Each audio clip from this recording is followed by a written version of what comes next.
Hello everyone, कैसे हैं आप सभी। आई होप अच्छे एंड स्वस्थ होंगे। आप सभी का स्वागत है आपके अपने यूट्यूब चैनल लर्न विद प्रीत चौधरी में। आप सभी को पता है कि जो हमारी क्लास है वो प्रमुख सभ्यताएं चल रही थी और ये आपके सीईटी 2024 और आपके महिला सुपरवाइजर की क्लासेस है, जिसमें हम राजस्थान हिस्ट्री की क्लासेज है वो ले रही है। और राजस्थान हिस्ट्री है वो दोनों वैकेंसियों के बिल्कुल सेम सिलेबस दिया हुआ है, इसलिए एक ही क्लास में आपके दोनों वैकेंसी है उसकी अच्छे से तैयारी है वो कंप्लीट हो जाएगी। पहले कंप्लीट कर लिया है। की बात करें तो इसमें हमने 4 से 5 क्लासेस ली थी, सारे के सारे क्वेश्चंस हमने उसमें कर लिए थे। तो आपने अभी तक वो क्लासेस नहीं लिया तो उन्हें जरूर ले लेना। प्रमुख सभ्यताएं की बात करें तो हमने कल है जैसे बेराट हो गई, आहड़ हो गई, गणेश्वर सभ्यता हो गई और इसके साथ साथ कालीबंगा सभ्यता हो गई। इनके काफी सारे क्वेश्चंस हैं और इन सब को पूरा डिटेल से हमने कल वाली क्लास में पढ़ा था। अब हम चलते हैं आज की क्लास पर और आज की प्रमुख सभ्यता की क्लास 2 रहने वाली है और आगे की जो सभ्यताएं हैं इंपॉर्टेंट उन पर आज हमें चर्चा करेंगे। तो चलिए क्लास स्टार्ट करते हैं। हमारा फर्स्ट क्वेश्चन है माइक्रोलिथ है।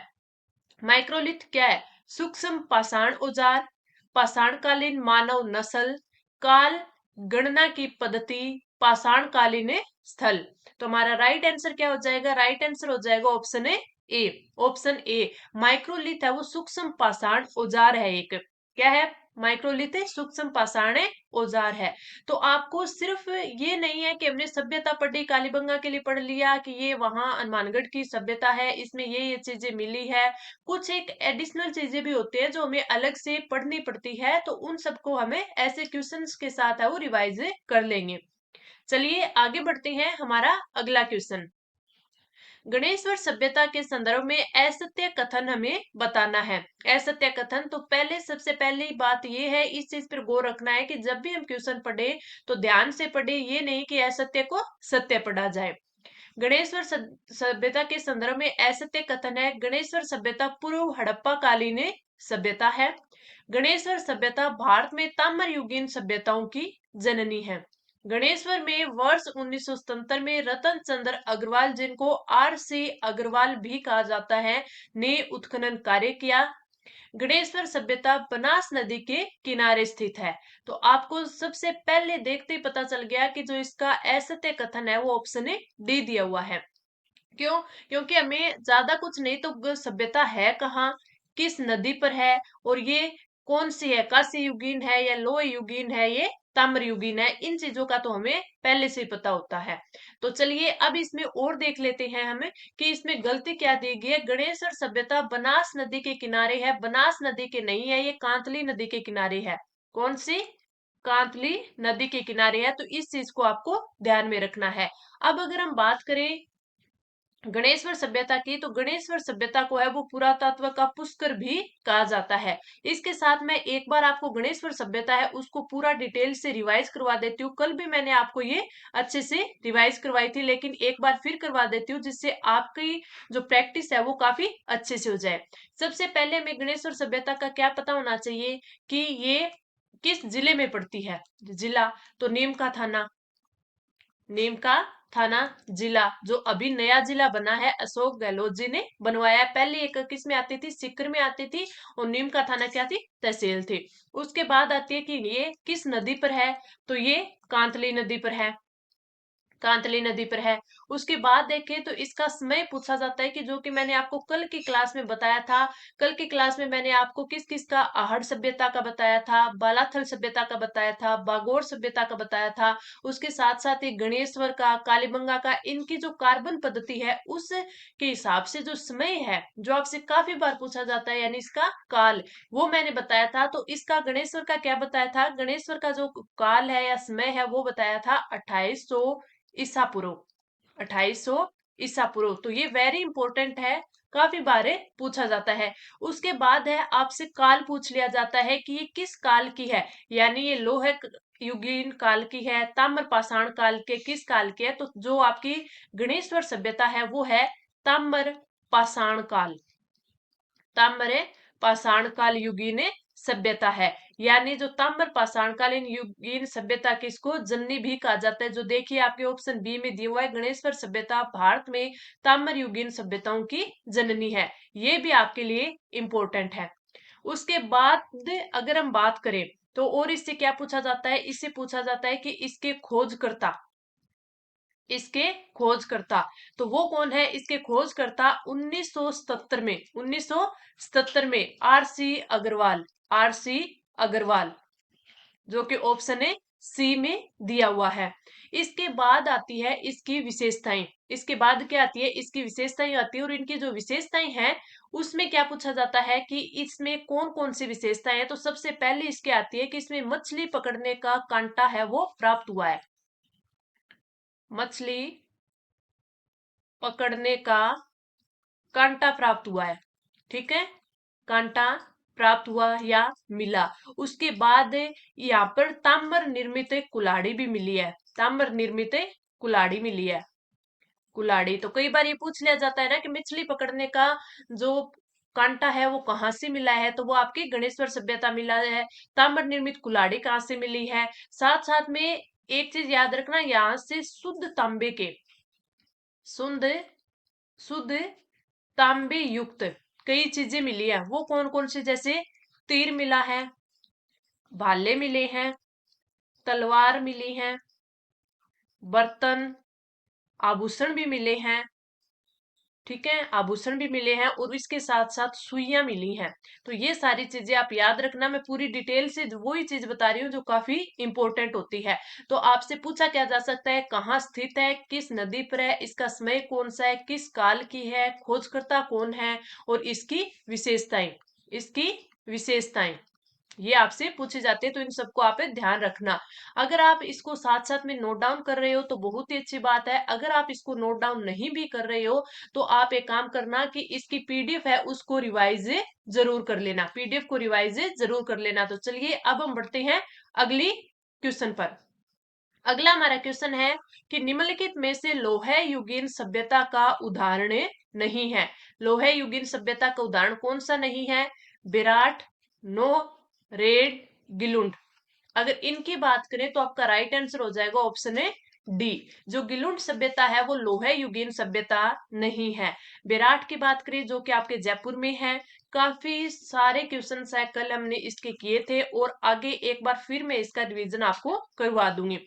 नोए सभ्यता की बात करें तो ये भरतपुर में है। रेंट की बात करें तो ये कहाँ पे है, टोंक में है। और एक नगर सभ्यता है वो भी आपके टोंक में है, जिसको क्या बोलते हैं, मालव सभ्यता भी बोलते हैं, क्योंकि ये मालव नगर के नाम से भी जाना जाता था।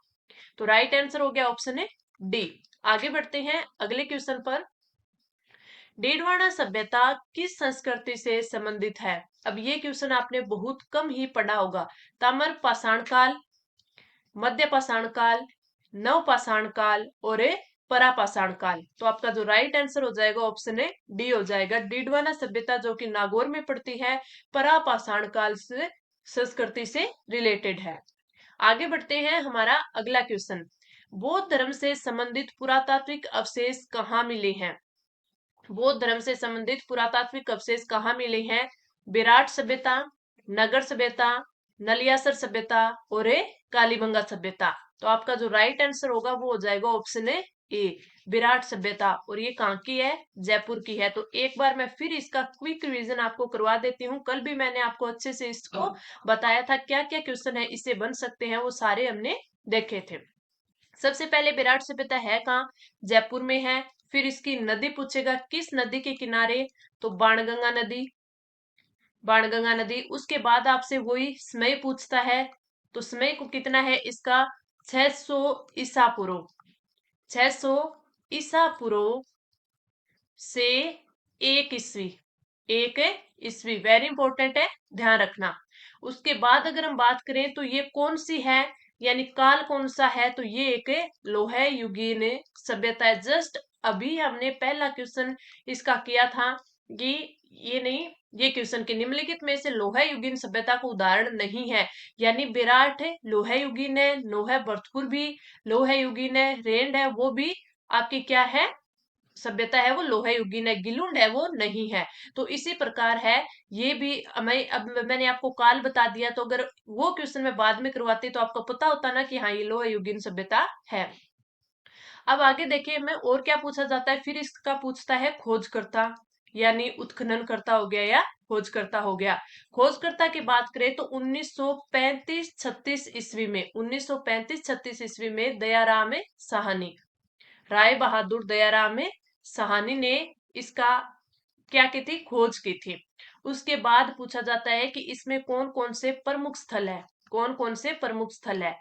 तो प्रमुख स्थल के बारे में पूछे तो इसमें क्या है, बिजक की पहाड़ी या बिजक की डुंगरी, भीम की डुंगरी, ठीक है, और महादेव जी की डुंगरी, ये तीन है इसमें स्थित है जो कि वेरी इंपॉर्टेंट है। बिजक की डुंगरी तो अशोक के शिलालेख के कारण भी बहुत ज्यादा इंपॉर्टेंट रह जाती है। उसके बाद इसकी पूछी जाती है विशेषताएं, उसके बाद इसकी आती है विशेषताएं, और विशेषताएं में वेरी इंपॉर्टेंट कौन सा होता है, इसमें वेरी इंपॉर्टेंट है कि जो महाजनपद संस्कृति है उसके साक्ष्य यहाँ से मिले हैं। महाजन पद संस्कृति के साक्ष्य, और कौन सा महाजन पद था ये, संस्कृति के साक्ष्य मिले हैं, ठीक है। उसके बाद अगर देखें तो अगर आपसे पूछ ले कि महाजन पद संस्कृति के साक्ष्य मिले हैं तो जनपद पूछा जा सकता है, तो ये मत्स्य जनपद क्या है, मत्स्य जनपद। मत्स्य जनपद की बात करें तो उसकी ये क्या रही थी, राजधानी, मत्स्य जनपद की राजधानी है वो विराट रही थी, जिसको क्या बोलते थे, विराटनगर बोलते थे, विराटनगर। तो ये चीज भी ध्यान रखना। उसके बाद अगर देखें तो जो मत्स्य जनपद था उसमें कौन कौन से आते थे, जयपुर आ गया, अलवर आ गया, भरतपुर आ गया, ये मत्स्य जनपद में आते थे। महाभारत संस्कृति के भी साक्ष्य मिले हैं, महाभारत संस्कृति, संस्कृति के साक्ष्य भी यहाँ से मिले हैं, तो ये चीज भी आप ध्यान रखना। यहाँ पे जो पांडवों ने अपने 1 वर्ष का जो अज्ञातवास है, 1 वर्ष का अज्ञातवास है वो विराटनगर के जो राजा विराट थे यहाँ पर व्यतीत किया था। तो महाभारत संस्कृति के साक्ष्य क्या मिले कि जो पांडवों का अज्ञातवास था वो 1 वर्ष का इन्होंने यही व्यतीत किया था, तो इस चीज को आप ध्यान रखना। साथ में बौद्ध धर्म के साक्ष्य है वो भी विराटनगर से मिले हैं। विराट में एक गोलाकार बौद्ध मठ मिला है, बौद्ध मठ भी मिला है, ठीक है, इस चीज को भी आप ध्यान रखना। यानी मौर्य समाज है वो 322 ईसा पूर्व से 184 ईसा पूर्व था, तो जो मौर्य समाज है उसके भी साक्ष्य मिले हैं।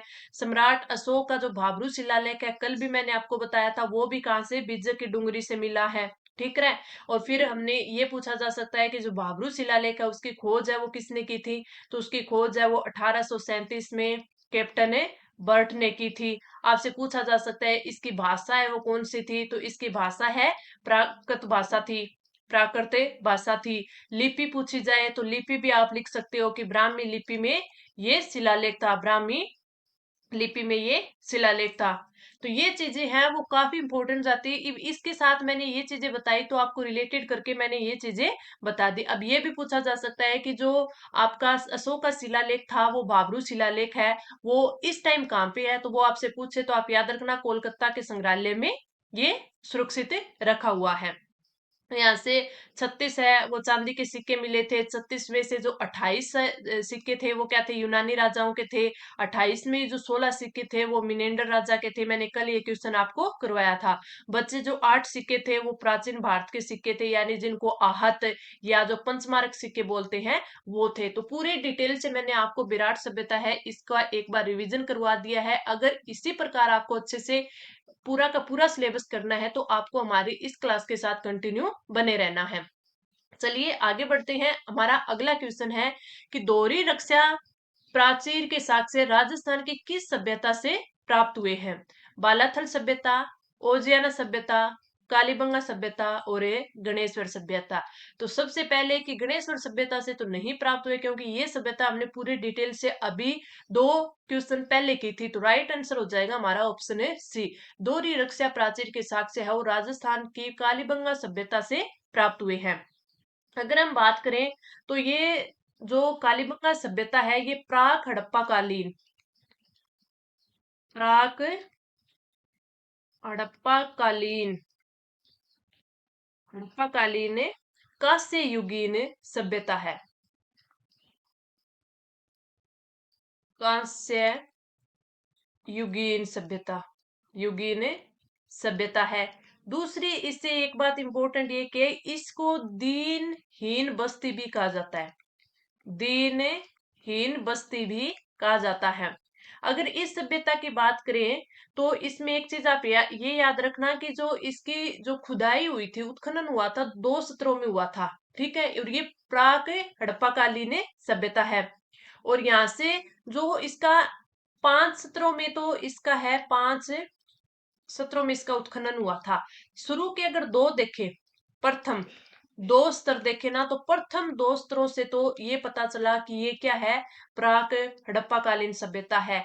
फिर उसका जो तीसरा, चौथा और पांचवा जो स्तर था, पांचवा स्तर था, उसमें इसके हड़प्पाकालीन के बाद के प्रमाण मिले हैं। क्या मिले हैं? हड़प्पा कालीन के बाद के प्रमाण मिले हैं, के बाद के प्रमाण मिले हैं। तो ये चीज भी आप याद रखें, यानी ये पोस्ट हड़प्पाकालीन सभ्यता भी है। तो आपको ध्यान रखना है कि प्राक हड़प्पाकालीन है, पोस्ट हड़प्पाकालीन सभ्यता है, दीनहीन बस्ती की सभ्यता है। तो ये चीजें आपको ध्यान रखनी है। दोहरी रक्षा प्राचीर के साक्ष्य कहां से मिले हैं? कालीबंगा सभ्यता से मिले हैं। इसको 5 सत्रों में इसका उत्खनन हुआ था। शुरू के 2 स्तर बताते हैं कि प्राक हड़प्पाकालीन सभ्यता है, कांस्य युगीन सभ्यता।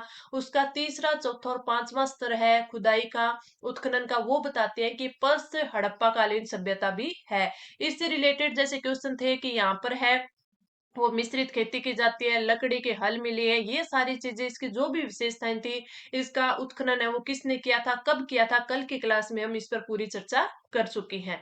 तो अब बढ़ते हैं अगली क्लास पर, सॉरी अगले क्वेश्चन पर। अगला जो हमारा क्वेश्चन है वो कौन सा है?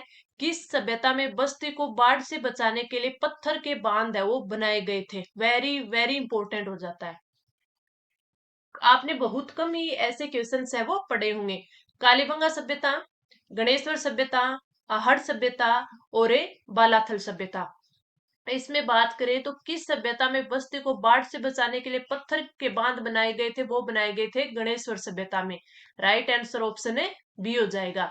पत्थर से निर्मित बांध मिले हैं, पत्थर निर्मित घर भी मिले हैं, मछली पकड़ने का कांटा भी मिला है, और 2 सिरों वाली क्या मिली है, यहाँ पे जो पेच होते हैं वो भी मिले हैं। ठीक है, तो अब इसमें मैं ये जो चीजें नोट डाउन कर देती हूँ ताकि आप इस पीडीएफ का बाद में रिवीजन करो तो आपको पता रहे कि पत्थर से निर्मित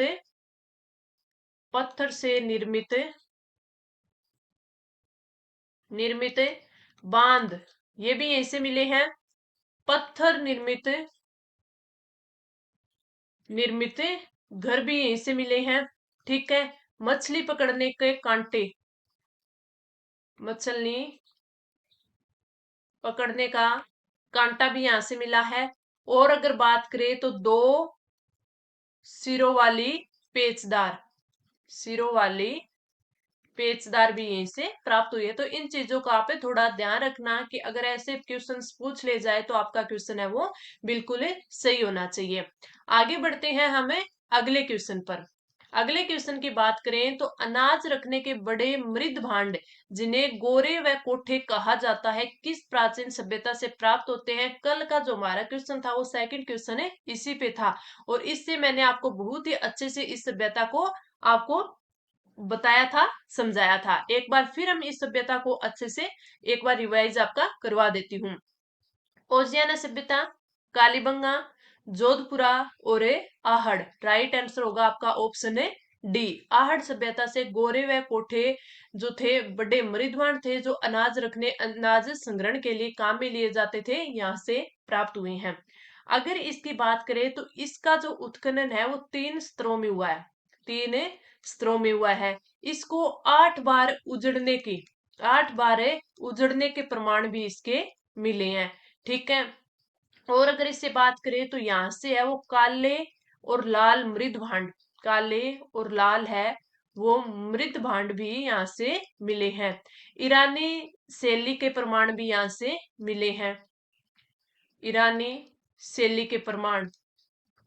शैली के प्रमाण वो कैसे, जैसे जो धूपदानियां होती है वो यहाँ से मिली है, तस्तरियां यहाँ से मिली हैं, जलपात्र यहाँ से मिली है, तो यानी ये ईरानी शैली से रिलेटेड है। अनाज पीसने की चक्की भी यहाँ से मिली है, अनाज पीसने की चक्की, पीसने की चक्की भी यहाँ से मिली है। और अगर बात करें तो तांबा गलाने की भट्टियां, वेरी इंपॉर्टेंट क्वेश्चन है, बहुत बार ये क्वेश्चन है वो पूछा गया है कि तांबा गलाने की भट्टियां है वो कहाँ से मिली है, वो मिली है आपकी आहट सभ्यता जो कि उदयपुर में है। और यहाँ से बनासिन बुल के, बनासियन बुल के भी साक्ष्य मिले हैं। बनासियन बुल यानी टेराकोटा से बना हुआ बैल, टेराकोटा से बना हुआ बैल। अगर आपको थोड़ा सा मैं इस सभ्यता के बारे में और बताऊं अच्छे से, जो हमने कल भी पढ़ा था, उसकी अगर और बात थोड़ी सी करें तो इसमें आप देख सकते हो कि जो आपकी आहट सभ्यता है, आहट सभ्यता है ये कहाँ की है, आपके उदयपुर की है। कहाँ की है, उदयपुर की है। तो आप याद रखना आहट सभ्यता जिला उदयपुर हो जाएगा। नदी कौन सी हो जाएगी, नदी आपकी आयड यानी बेड़च नदी के तट पर। ठीक है, वेरी इंपॉर्टेंट क्वेश्चन बनता है कि समय का, समय इसका कौन सा है, 900 ईसा पूर्व, सॉरी 1900 ईसा पूर्व, 1900 ईसा पूर्व से 1200 ईसा पूर्व, 1200 ईसा पूर्व। ठीक है, और इससे क्वेश्चन क्या बन सकता है इसका, अगर आपसे काल पूछे, काल कौन सा है, तो काल ताम्र पाषाण काल है, ताम्र पाषाण काल, पाषाण काल है। ठीक है, खोजकर्ता की अगर बात करें कि इसके खोजकर्ता कौन है, तो 1953 में अक्षय कृति व्यास, अक्षय कृति व्यास कब किया था, इसकी खोज 1953 में की थी। फिर इसके बाद और उसका उत्खनन आपसे पूछ ले, उत्खनन, उत्खनन किसने किया था, तो 1956 में इसका उत्खनन हुआ, 53 में इसकी खोज हुई, 56 में उत्खनन हुआ, वो किसने किया था, आरसी अग्रवाल ने, आरसी अग्रवाल ने किया था। अगर आपसे पूछे कि सबसे अधिक उत्खनन है इसका किसने करवाया था, तो 1961 में करवाया था, और वो करवाया था आपके एच डी सांकलिया ने, एच डी सांकलिया ने। एक बार मैं बताऊं कि ये क्वेश्चन आपसे आ गया था और एग्जाम में आपसे पूछ लिया था, हंसमुख धीरज लाल सांकलिया। काफी सारे क्वेश्चन, जो बच्चों का क्वेश्चन है ये गलत हुआ था, क्यों, क्योंकि सबने एच डी सांकलिया पढ़ रखा था और ये आपके हंसमुख धीरज लाल नहीं पढ़ा था, जिससे कंफ्यूज होकर ये क्वेश्चन है वो गलत हो गया था। अगर बात करें कि आहट सभ्यता है उसका जो प्राचीन नाम है वो ताम्रवती नगरी के नाम से भी ये जानी जाती है। इसका जो स्थानीय नाम है वो धूलकोट भी है। ये मैंने सब चीजें कल आपको अच्छे से समझाई थी। 10वीं और 11वीं शताब्दी में इसे अघाट दुर्ग या फिर अघाटपुर भी कहा जाता था। भवन निर्माण में पत्थर का यूज हुआ है, और यहाँ पे अनाज पीसने की चक्की भी मिली है, मैंने आपको बता दिया। और यहाँ पे 6 तांबे के सिक्के भी मिले हैं। और इसमें एक घर में 6 मिट्टी के चूल्हे भी मिले हैं, जो कि वेरी इंपॉर्टेंट है, काफी बार एग्जाम में पूछा हुआ है। मिट्टी के जो बर्तन हैं वो मिले हैं, तांबे के आभूषण मिले हैं, तो ये सारी चीजें आप याद रखना। और ये जो काले लाल मृद भांड है, ये काफी बार क्वेश्चन पूछा जाता है कि किस सभ्यता में काले लाल मृद भांड है वो मिले हैं, वेरी इंपॉर्टेंट क्वेश्चन है। आगे बढ़ते हैं, हमारा अगला क्वेश्चन, रंग महल में किस पुरातात्विक के निर्देशन में उत्खनन कार्य हुआ है, उत्खनन कार्य हुआ है। अगर इसकी बात करें तो अगर रंग महल कब हुआ था, 1952 में, तो इसका जो राइट आंसर केएनपुरी, आरसीपुरी, हन्नारेड, वीएनए मिस्र, वीएनए मिस्र। तो राइट आंसर की बात करें तो राइट आंसर हो जाएगा ऑप्शन है सी हन्नारेड, ऑप्शन सी हन्नारेड। और अगर हम बात करें रंग महल सभ्यता की, तो रंग महल सभ्यता है ये आपकी कहाँ की है, पीलीबंगा हनुमानगढ़, पीलीबंगा हनुमानगढ़ की ये सभ्यता है, हनुमानगढ़ की सभ्यता। इसके बारे में एक चीज याद रखना कि ये कांस्य युगीन सभ्यता है, ये जो छोटी छोटी सभ्यताएं होती है, कांस्य युगीन सभ्यता, कांस्य युगीन सभ्यता। और साथ में याद रखना कि ये सिंधु घाटी सभ्यता का स्थल है, सिंधु घाटी सभ्यता का स्थल है, सभ्यता का स्थल है। एक चीज याद रखना कि जो छोटी छोटी सभ्यताएं होती है, जैसे रंग महल हो गया, उसके बाद नगरी जो कि चित्तौड़गढ़ में पड़ती है, जिसका मध्यमिका भी बोला जाता है, नगर टोंक में पड़ती है, जिसका मालव नगर भी उसका प्राचीन नाम है, नलियासर जयपुर में आती है जो कि लोहे युगीन सभ्यता है, आपके रंग महल है वो कांस्य युगीन सभ्यता है, रेंड है वो आपके लोहे युगीन सभ्यता है, वहां से आपके कांपर है वो टोंक में है। और इस कारण भारतीय जो ये आपका टोंक है उसको क्या प्राचीन भारत का टाटा नगर भी कहा जाता है, रेंड को। सुनारी है वो झुंझुनू में है, वो भी तांबा गलाने की भट्टी यानी वो ताम्रकालीन सभ्यता है। तो ये जो छोटी सभ्यता है इसमें ये पूछा जाता है कि ये सभ्यता कांस्य युगीन है, लोहे युगीन है, तो इसमें थोड़ा सा आप ध्यान रख लेना, इनको एक साथ एक साइड में इनको नोट डाउन कर लेना। आगे बढ़ते हैं, हमारा अगला क्वेश्चन है, तरखान वाला डेरा जहां आर्य सभ्यता के प्रमाण मिले हैं स्थित है, कहाँ स्थित है? ऑप्शन में दिया हुआ है आपके बीकानेर, हनुमानगढ़, गंगानगर और नागौर। तो आपका जो राइट आंसर हो जाएगा वो कौन सा हो जाएगा? ऑप्शन सी गंगानगर हो जाएगा। तरखान वाला डेरा गंगानगर में ये सभ्यता है जो कि आर्य सभ्यता के यहाँ से प्रमाण मिले हैं, तो आपका राइट आंसर हो जाएगा ऑप्शन सी श्री गंगानगर। ये वेरी इंपॉर्टेंट 10 क्वेश्चन, और जिसमें मैंने आपको विराट सभ्यता, कालीबंगा सभ्यता, आहड़ सभ्यता, ये सारी सभ्यताएं काफी अच्छे से डिटेल से मैंने आपको समझाई है। हर रोज मैं इसका रिवीजन भी कर रही हूँ, कल भी मैंने ये सभ्यताएं करवाई थी, आज भी थोड़ी अलग करवा के और इनसे क्वेश्चन जो पूछे जा सकते हैं अलग से मैंने आज आपको बताई हैं। तो क्लास कैसे लगी आप कमेंट करके जरूर बताना, अच्छी लगे तो आप लाइक करना, चैनल को सब्सक्राइब करना और अपने दोस्तों के साथ है वो शेयर जरूर करना। तो चलिए अब मिलते हैं कल की क्लास में, तब तक के लिए धन्यवाद।